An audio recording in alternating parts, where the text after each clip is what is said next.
Okay, finally, good day everyone. We'll try to answer everything, no, within 30 minutes as much as possible para ma-check na natin. Okay, so we have here on October 1, 2010, X company issued a 5-month note to a supplier amounting to 500,000 pesos, 10% interest. So it is asking us to record the adjusting entry as of December 31, 2010. So here we have December 31, 2010 as our accounting year. So ito yung calendar year na tinutukoy natin. So we'll have adjusting entries. Bakit kailangan natin na adjusting entries? Because the note is issued on October 1, so the due date is on February 28. So if we were going to count October, November, December, January, and February. Okay? So that's 5 months. So there is the original entry and the due date. There is somehow we can call it as a cut-off period, 'di ba? Kasi dito tayo mag journal entry. May adjustments tayo for the accruals. Bakit? We have an accrual for the interest, okay? Interest is accrued based on the expired period, 'di ba? Or the number of days. 'Di ba? So doon siya naiipon. In Tagalog, doon siya naiipon. So, anong kailangan natin gawin? Simple na natin, listen natin. We look for the original entry na debit to supplies or purchases. Depende yan kung anong supplier ba to. So, supplies na lang nilagay ko dyan, pero pwede din pong purchases if we're under merchandising. Or raw materials inventory if under manufacturing company tayo. So, supplies na lang muna yung ginamit ko dyan. Credit to notes payable, tapos nilagyan ko 10%. So 500,000 pesos. This is 500,000 pesos. Okay? Then, here comes December 31. So parang may cut-off period tayo. So we need to compute na from October 1 to December 31, there are 3 months na. Okay? Remember the interest earned through or incurred through the passage of time. Diba? So 3 months na yung nakalipas. So we're going to compute for the interest for 3 months.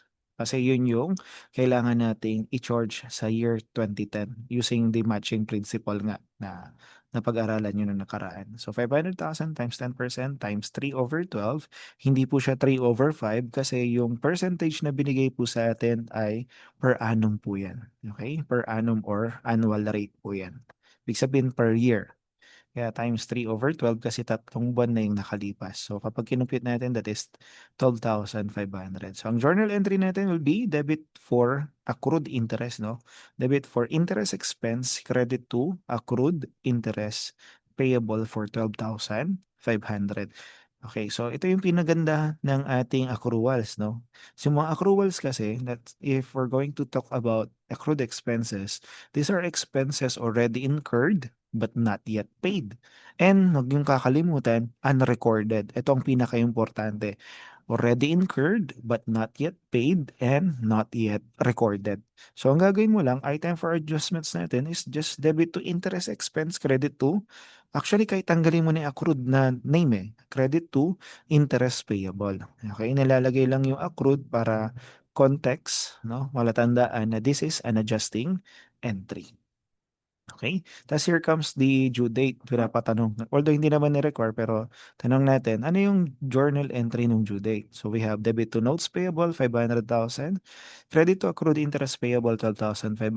Debit to interest expense, 8,333.33. Credit to cash of 520,300. 833.33. May nagtanong, paano na-compute yan? Okay, let's break down. No, i-analyze natin. Okay. So pag in-analyze natin, there is a total interest for 5 months dun sa 500,000 na 20, na yan. 500,000 times 10% times 5 over 12 na 20,833.33. Yan yung interest na dapat bayaran. Nag-recognize na tayo ng interest in 2010 for 3 months, that is 12,500. Therefore, ang natitira na lang po ay 8,333.33 na kailangan nating i-recognize for the year 2011.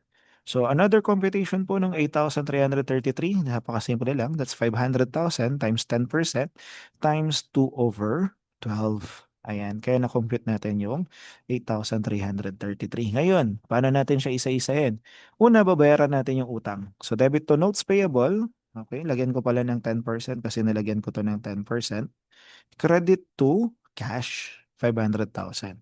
Tapos bayaran mo yung interest. O, yung interest na nirecognize mo as payable noong 2010, kaya debit to accrued interest payable, 12,500 credit to cash. And syempre, yung interest na dapat mong i-recognize for the year 2011, debit to interest expense, credit to cash na 8,333.33. May mga nagtanong, Sir, pwede bang magkaroon ng tatlo, apat, limang debits tapos credit isa lang? Pwede. Actually, kahit isa lang yung debit tapos lima, apat yung sa credit, pwede din po. Okay, ang tawag natin dito ay compound entries.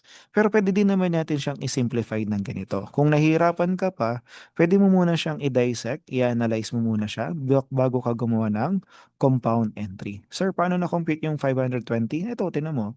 500 plus 12,500 plus 8,333.33. So that's how we answer problem number 1. Problem number 2. On September 1, 2010, copy-paste ko na lang, no?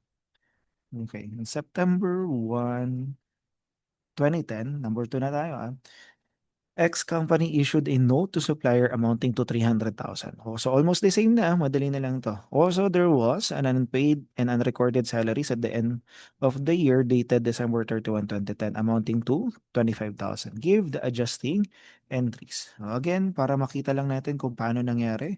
Meron tayong original entries, although yung original entry naman natin is para matandaan lang natin, no? September 1, 2010. Okay, so tingnan lang natin to. Debit to supplier pa din. So debit to supplies, credit to notes payable. Ayan. And this time it's 12%. Ayan. Magkano yung inutang niya? 300,000. Okay. Tapos here comes December 31. Okay, so meron tayong adjustments for accrual. Okay? Mga accrued expenses. So yung una yung interest. No? December 31, 2010. So, ang entry natin is debit to. Yes, yung ginawa na natin kanina. Debit to interest expense, credit to accrued interest payable. Okay, yung mga ginawa na natin kanina. So, magkano po siya? That's 300,000 times 12% times ilang buwan na to? September, October, November, December. 4 over 12. Kaya meron tayong 12,000 pesos. Okay, so that is now the adjusting entry that is required for us. Next, another adjusting entry is debit to. Ito maganda. Unpaid and unrecorded. Remember yung binanggit ko kanina. Anong gagawin? I-recognize mo lang. Debit to salaries expense. Credit to accrued salaries payable. Yan. Actually, kahit hindi na natin ilagay yung accrued, pero for the emphasis lang, yan ay adjustments. For accrual, ilalagay lang natin. O di ba? Napakasimple ng accruals kasi pag walang record, record mo lang. Yun na, tapos na. Okay? As simple as that, yes. Okay? Number 3. Bigyan natin ng copy-copy lang, no? Oo, para marami. Pwede nyo namang i-view to isa-isa. For number 3, X company. Ayan. Purchase 2-year insurance policy on August 1, 2010 for 28,800. Give the adjusting entries as of December 31, 2010. Ito na yung maganda kasi dito na tayong magkakaroon ng adjustments for deferrals. Remember, deferrals is the postponement of the recognition of, let's start tayo sa expense. Expense already paid but not yet incurred, and revenue already collected but not yet earned, 'di ba? So hindi pa natin sila dapat i-recognize as expense and revenue. So ano gagawin natin? For the expense, kailangan muna natin sila i-recognize as asset, and for the revenue, kailangan muna natin sila i-recognize as a liability. Kasi dito, nauna yung cash payment, nauna yung cash collection. Okay? So number 3, unahin natin yung 2-year insurance. So magkakaroon muna tayo ng original entry. Dito na magkakaroon ng silbi yung original entry natin. What do you mean silbi, sir? Yung i-check mo siya. Okay. So August 1, 2010, ang original entry natin is, syempre, following accrual basis of accounting, diba? Magre-recognize muna tayo ng yes, asset. Kasi hindi pa yan ano eh, bayad, di ba? So we have prepaid insurance. Okay. Debit to prepaid insurance. Credit to cash. Okay. Credit to cash. Magkano? Magkano? 28,800. Okay. 28,800. Ngayon, okay, kung ano mapapansin mo, under this, we recognize yung binayaran natin as asset. Kaya tinawag din siyang asset method. Okay, paliwanag po yan ha. Na-recognize muna natin siya as asset. Kaya tinawag siyang asset method. Okay? Bakit? Ayan o, prepaid. Bakit? Hindi pa yan expired pero binayaran mo in advance. Ngayon, anong gagawin po natin? Kailangan natin ng adjusting entries. Ito naman, yung adjustments natin is for deferrals. Okay? Deferrals.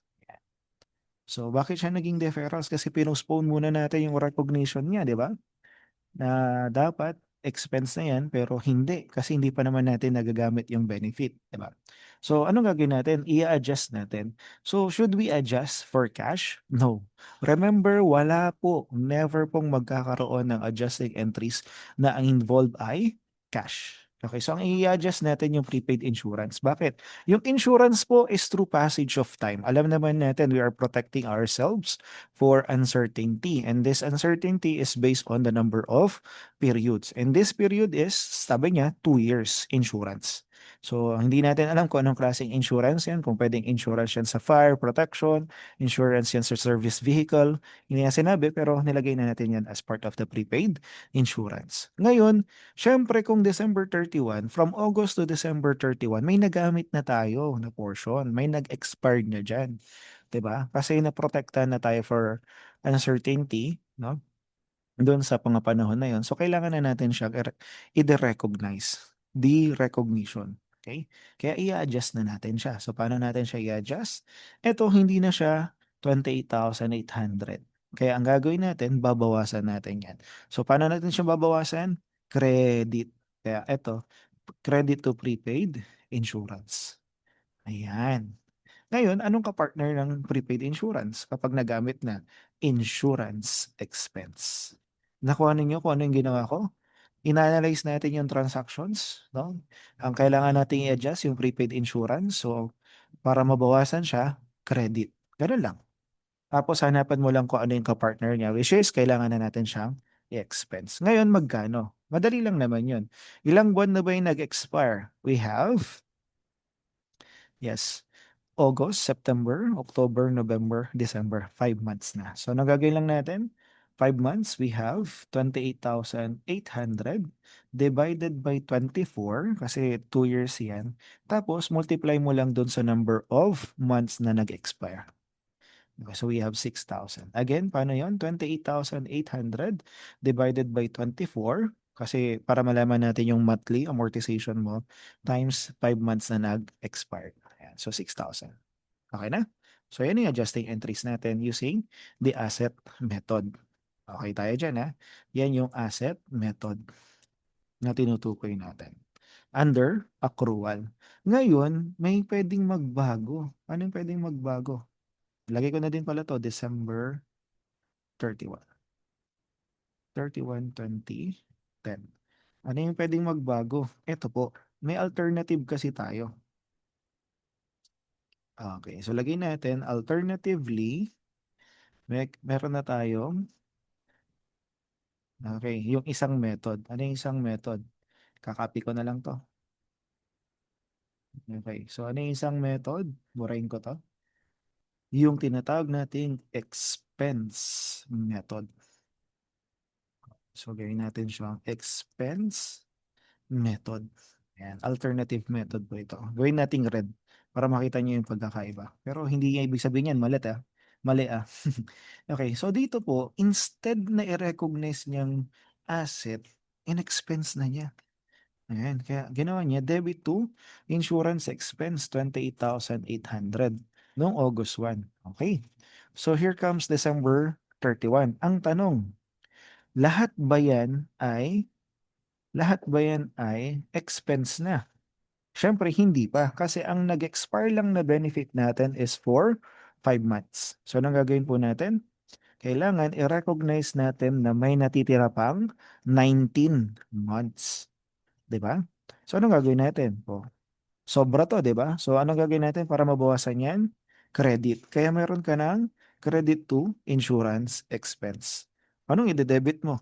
Debit to prepaid insurance. Bubuhayin mo yung prepaid insurance account. So ang tanong magkano? That is 28,800 divided by 24 times this time yung number of months na unexpired, which is 19. Okay? So we have 22,800. So once again, that's 28,800 divided by 24 times 19. Okay? Tapos na? Yes po. Nga pala, ang meron lang alternative method, yung deferrals hindi po yung iba. Okay. Next, ano susunod? Problem number 4. 4 na, no? Yes, I hope number 4 na. X company engaged in constructing and renting space or office space to various businesses on September 1, 2010, and one tenant gave 240,000 cash for 6 months rent o nagbigay na in advance. So give the adjusting entry as of December 31, 2010. Okay, so lagay tayo dito ulit, original entry. Okay, yung original entry natin for kailan to? September 1, 2010. Okay, dito po nakatanggap tayo kagad ng cash. Kaya debit to cash, credit to ano yan, for 6 months rent. So sa atin na ba 'yon? Hindi pa. Kaya ang ginagawa natin is i-record muna natin siya as liability. Kaya meron tayong unearned rent revenue. Yan. Liability account to So lalagyan ko lang to ng L, hindi na kailangan na meron 'yan, pero nilagay ko lang 'yan para palatandaan sa iyo na 'yan ay liability account. Okay? So magkano yung binayaran niya? 240,000. 240,000. Ngayon, ang tawag natin dito ay liability method. Bakit? Kasi utang, inutang pa. So lagyan natin siyang green. Okay, liability method. Kasi yan yung proper. Utang pa yan eh. 'Di ba? Hindi mo pa yan pagmamayari. Okay? So here comes, syempre rent, no, na-earn yan through passage of time. Here comes December 31. Okay, and December 31 requires you for, ano yan? Anong meron dyan? Adjusting entries. Okay? So adjusting for deferrals tayo ulit. Okay, adjusting for deferrals. Ganyan na nga lang. Okay, so anong i-adjust natin? Ito, bakit? Pagdating ng December 31, 2010, lahat ba yan utang pa rin ba? Hindi na. Siyempre, ilang buwan na ba yan? So, we have September, October, November, December. 4 na buwan na siyang gumamit ng office space na yon. So, kailangan i-recognize na natin siya as correct. I-recognize na natin siya as income. Ngayon, anong i-adjust natin? Yung cash ba? Hindi. Tandaan niyo po, never naging part ng adjusting entries ang cash. So, ang gagawin na po natin is, babawasan natin yung unearned rent revenue. Bakit? Kasi hindi na yan 240,000. So, paano natin siya babawasan? Debit. Kaya meron tayong unearned rent revenue na liability, babawasan natin yan. Tapos, ang credit natin ay rent revenue. Bakit? I-recognize na natin siya ngayon as earned income. So, ang tanong, magkano? Madali lang. That's 240,000 divided by 6 times yung number of months na na-earn na natin. So, which is September, October, November, December. That is 4 months. Okay? So, 160,000. Same lang din. Again, that's 240,000 divided by 6 para malaman mo kung magkano yung per month times 4 months. Yan na. Yan na yung adjustments natin for the liability method. Okay na? Next, syempre, meron tayong alternatively, di ba? Okay, alternatively, pwede natin siyang i-record as income na. Okay, correct. Revenue method. So, palitan ko to. Palitan natin yung kulay nito. Gawin natin red. Alternative to revenue. Pero green hindi ibig sabihin ay red. Ibig sabihin mali Hindi naman. Okay, so revenue method. Instead, no, na ganyan, ginawa niya credit to rent revenue na kagad. Ni-recognize niya na kagad as revenue. Pero ang tanong, revenue na ba lahat yan? Hindi pa. Di ba? Kasi ma-earn niya yan kailan? September, October, November, December, January, February pa. 'Di ba? Katapusan pa ng February. So pagdating ng December 31, meron pa tayong ilang buwan? 2 buwan na hindi pa niya revenue. So anong gagawin natin? Since sobra yung revenue, bawasan. Kaya meron kang debit to rent revenue. Tapos bubuhayin mo na yung account na credit to unearned rent revenue. Ang tanong magkano? That's 240,000 divided by 6 times 2. Okay? So again, that is 240,000 divided by 6 times 2. Yan yung alternative method natin. Okay na? Okay. Next, last sa first part. Number 5. Ano yung number 5? Madali lang yung number 5. Office at January 1, 2010 were 2,500 or office supplies rather. Office supplies purchased during the year amounted to 6,000 and the year-end inventory is 3,000. So record all transactions and prepare the adjusting entry. So madali lang yan. So we have January 1, 2010. Pinakamadali lang to. So bumili siya, debit to office supplies. Credit to, magkano ba sinabi niya? Wala siyang sinabi, no? So cash or accounts receivable. Accounts payable rather. Kasi hindi natin alam kung binayaran niya ng cash or utang. Tama. So magkano yung binili niya? Sorry. Hindi yan yung hindi yan gino-journal entry. Sorry, X natin yan. Beginning balance. Ang beginning balance ng supplies natin ay 2,500. Okay? Tapos during the period, hindi pa rin na gino-journal entry, sorry. During the month, or during the year. During the year. Hindi natin alam kung kailan, basta bumili lang siya during the year. Magkano? 6,000. Yan. Hindi po journal entry ang beginning balance kasi part yan ng permanent account balances. Okay, yun yung tiniti account natin. And pagdating ng December 31, 3,000 na lang daw siya. So anong gagawin lang natin? Madali lang yan. We recognize supplies expense. So we have debit to office supplies expense. Sorry. Credit to office supplies. Siya yung pinakamadali sa lahat ng adjusting entries. Bakit? Paano gagawin? Madali lang yan. We have 2,500 na beginning balance plus 6,000 yung binili natin minus ending. Yun lang. Tapos na.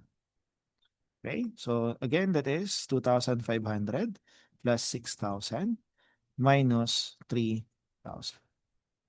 5,500. Again, check lang natin. 2,500 plus 6,000 minus 3,000. 5,500. This is now your adjusting entry for December 31. Okay na? Next, lipat tayo sa kabila. Number 6. Okay naman na. Na-discuss ko naman yung iba. So, journal entries na lang tayo dito.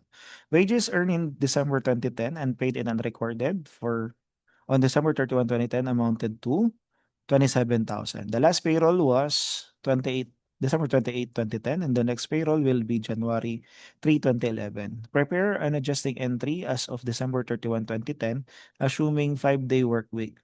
Okay, so this one is an adjustment for accrual.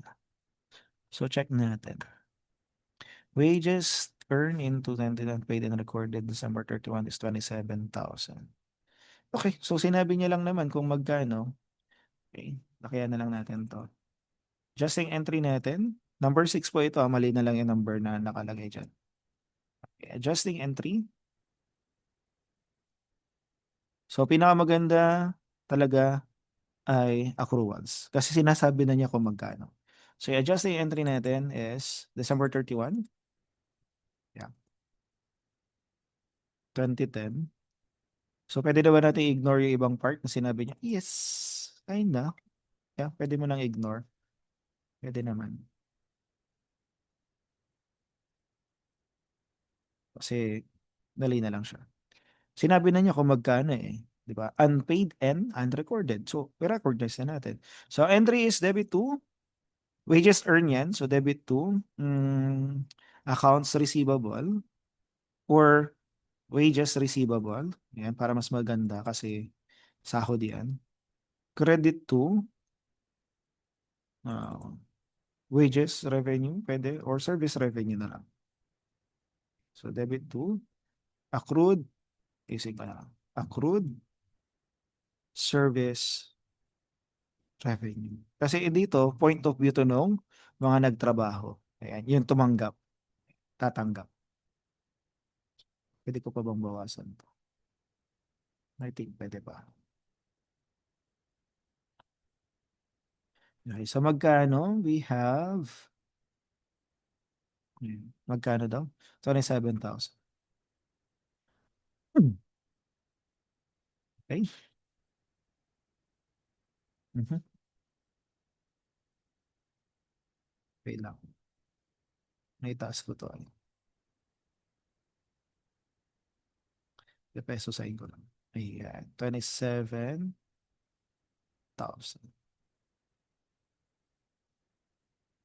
Kita naman, di ba? Okay na yun? Kita naman. Next, yan na yung number 6. Number 7. Ayan. 3/4 of the basement of the store is rented for 11,000 per month to another merchant, Cano Enterprise. So Cano sells compatible but not competitive merchandise. On November 1, 2010, the store collected 6 months rent in advance from Cano in the amount of 66,000 and prepare the adjusting entry on this as of December 31, 2010.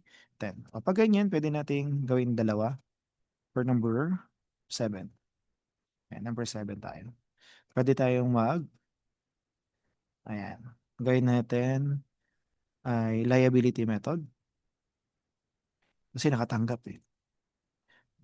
May pakialam ka ba dun sa 3/4 o wala? Mali yung spelling ko. May pakialam ka dun sa 3/4? Wala, wala kang pakialam. Ang kailangan mo dyan yung amounts. Okay, so nakatanggap siya ng cash in advance. So debit to cash. Credit to unearned, which is ito yung tama na gagawin. Rent revenue. Ayan. So credit to unearned rent revenue. Magkano? 66,000. Tapos, here comes December 31. Okay, adjusting entry. Okay, so lagay ko pala to kung anong date to. November 1. Okay, so December 31, 2010. Anong adjusting entry natin? Ito, hindi yan lahat ay revenue na. So, kailangan nating bawasan. So, debit to unearned, credit to rent revenue. Yung earned na portion na po. Ilan na ba yung na-earn natin? 2 buwan. Okay, kasi November, December. So, anong gagawin lang natin? That's 66,000 divided by 6 times 2 yung unearned yung earned na portion natin. So, again, that is 66,000 divided by 6 times 2. Okay na? Okay, so, that is liability method. Okay, next, pwede tayong gumawa ng another entry. Another method tayo. gawin nating revenue method. Okay, ito yung alternative method. So instead na ganyan, ginawa niyang rent revenue. So ang tanong, revenue na ba lahat? Hindi. So babawasan natin siya at i-recognize natin yung unearned revenue. So magkano yon? That is 66,000 divided by 6 times 4 naman dito. Okay? Kasi re-recognize natin yung hindi pa niya revenue. So this 66 divided by 6 times 4. That is under revenue method. Okay? So lagyan natin ng kulay para makita ulit ng difference. I think blue yung ginamit ko dito and this one ginamit ko ay red. Okay na? Next, number 8. Yan, para matapos na tayo. Number 8. Number 8. Sorry, i-ano ko muna siya.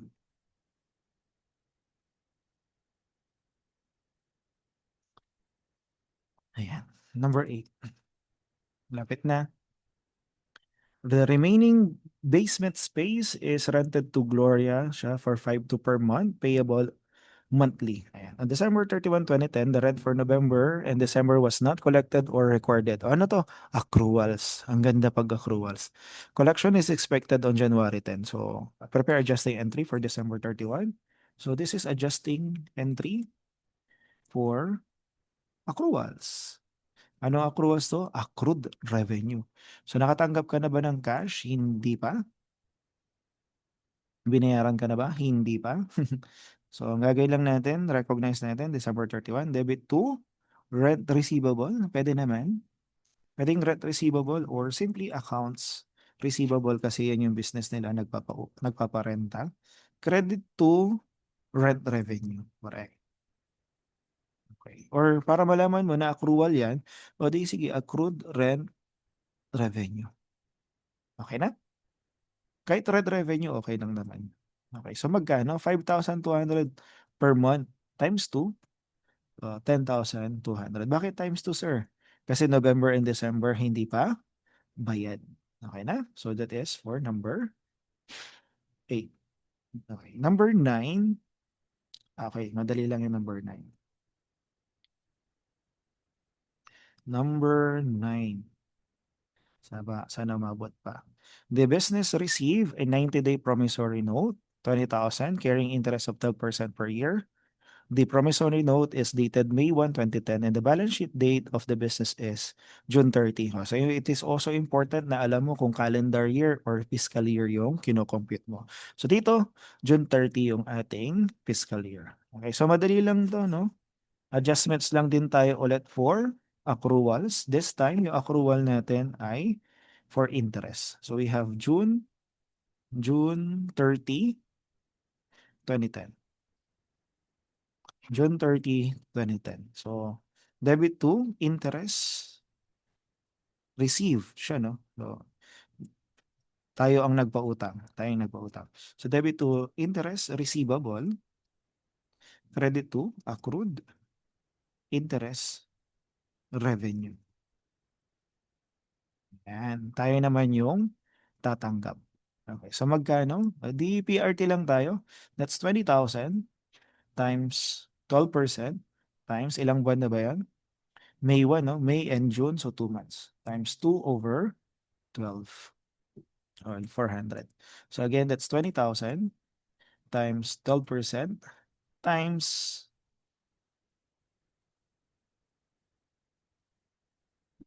2 over 12.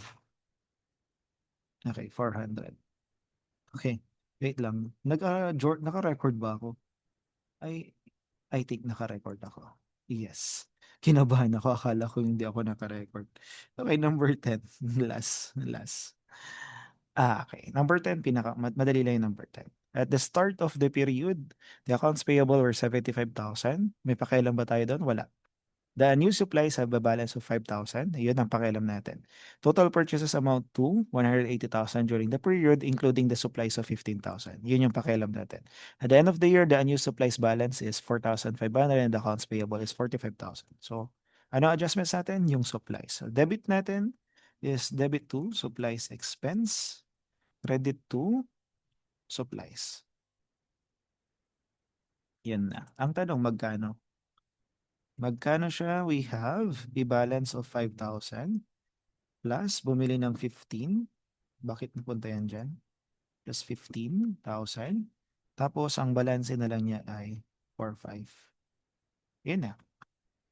So once again, that is 5,000 plus 15,000 minus 4,500. Okay. Again, that is 5,000 plus 15 minus 4,500. Tapos na. So those are all the adjusting entries, no, for problems 1 to 10. Thank you. Stop share natin and wala, nasa na yung stop recording ko dito? Ayan.